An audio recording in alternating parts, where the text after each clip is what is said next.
जय श्रीमन नारायण। आज हम बृहस्पति देव भगवान की व्रत की कथा सुनेंगे। तो बोलिए बृहस्पति देव भगवान की जय। तो इस व्रत को कोई भी स्त्री पुरुष रख सकता है। तो जिस दिन हमारा व्रत हो उस दिन प्रातःकाल उठकर स्नान करें। स्नान करने के पश्चात पूजा स्थल पर जाएं और पहले तो पीले वस्त्र धारण करें, फिर पूजा स्थल पर जाएं। इसमें भगवान विष्णु की पूजा की जाती है और केले के पेड़ की भी पूजा की जाती है।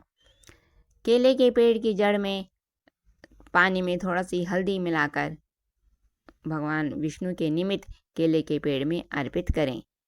फिर एक दीपक जला दें और साथ में चने की दाल और थोड़ा सा गुड़ भी चढ़ा दें।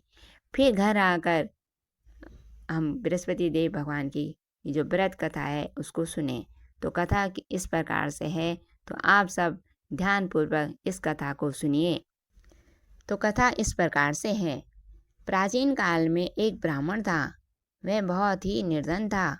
उसकी कोई संतान नहीं थी।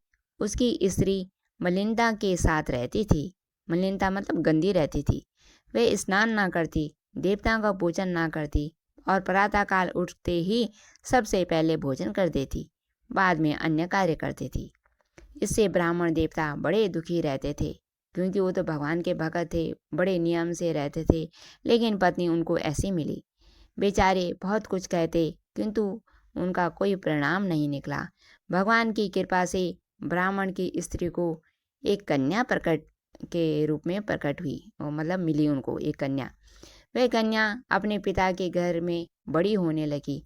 जब वह बड़ी हुई तो वह अपने पिता के समान ही भगवान की पूजा अर्चना करती और प्रातःकाल स्नान करके विष्णु भगवान का जप करने लगी। बृहस्पति देव भगवान का व्रत करने लगी।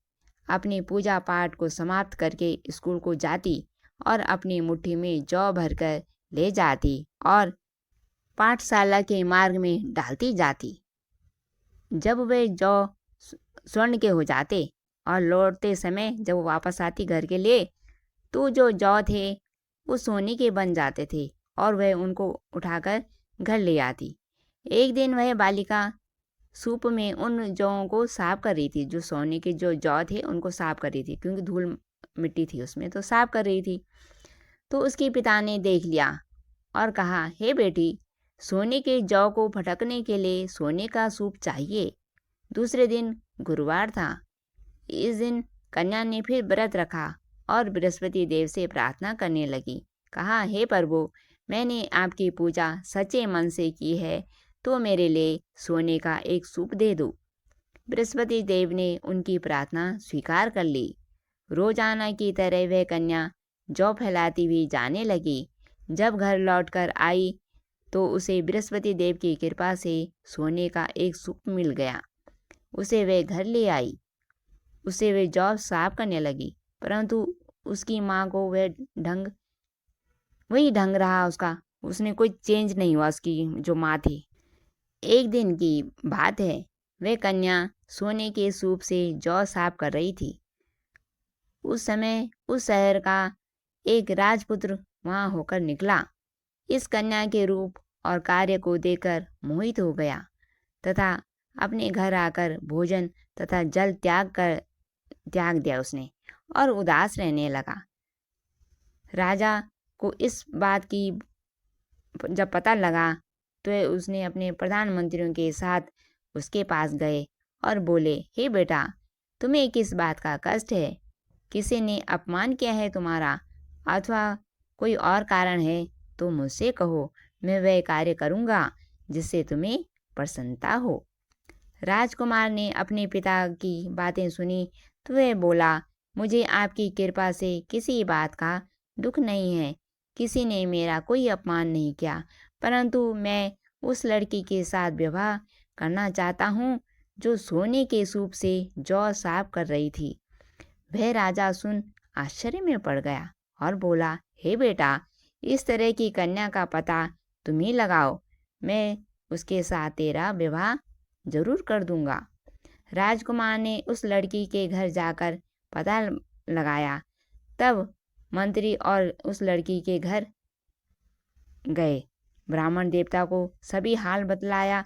ब्राह्मण राजकुमार के साथ अपनी कन्या का विवाह करने के लिए तैयार हो गया तथा विधि विधान के अनुसार ब्राह्मण की कन्या का विवाह राजकुमार के साथ हो गया।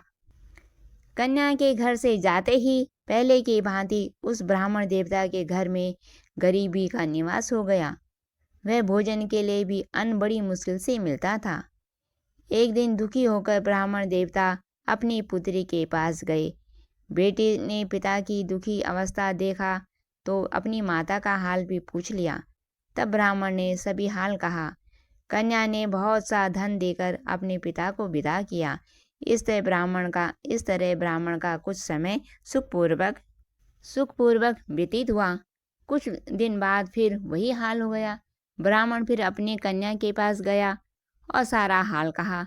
तो लड़की बोली, पिताजी, आज माता जी को यहाँ लेकर आओ, मैं उसे कुछ विधि बता दूंगी जिससे गरीबी दूर हो जाए।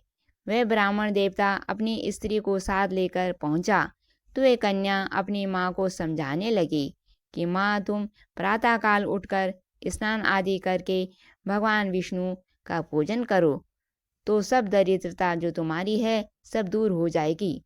परंतु उसकी माँ ने एक भी बात नहीं मानी और प्रातःकाल उठकर अपनी पुत्री के बच्चों का जूठन को खा लिया। एक दिन उसकी पुत्री को बहुत गुस्सा आया कि मेरी माँ कैसी है, कहना नहीं मानती, और उसने एक रात अपनी माँ को कोठरी से सभी सामान निकाल दिया और अपनी माँ को उसमें बंद कर दिया। प्रातःकाल उसमें से निकाला और स्नान आदि करके पाठ करवाया तो उसकी माँ की बुद्धि ठीक हुई और प्रत्येक बृहस्पतिवार को व्रत करने लगी। इस व्रत के प्रभाव से उसकी माँ की भगवान ने बहुत सारा धन दिया और वह पुत्रवती हो गई। बृहस्पति देव का जो प्रभाव है, जो व्रत रखता है, स्वर्ग को भी प्राप्त हो सकता है, ऐसी उसमें सामर्थ्य है। तो देखा आपने बृहस्पतिवार का जो ये व्रत की कथा है कितनी महत्वपूर्ण है, कितनी भगवान को प्रसन्न करने के लिए कितनी जरूरी है। तो बोलिए बृहस्पति देव भगवान की जय, बोलिए भगवान विष्णु की जय।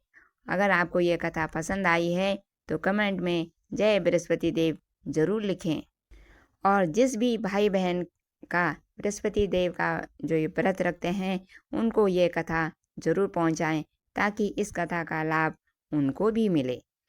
कहते हैं कथा सुनने से कथा सुनाने का फल ज़्यादा मिलता है, तो इस कथा का पुण्य आप भी लें और अन्य लोगों को भी दें। मिलते हैं फिर अगली कथा में, तब तक के लिए आपका बहुत बहुत धन्यवाद और आभार।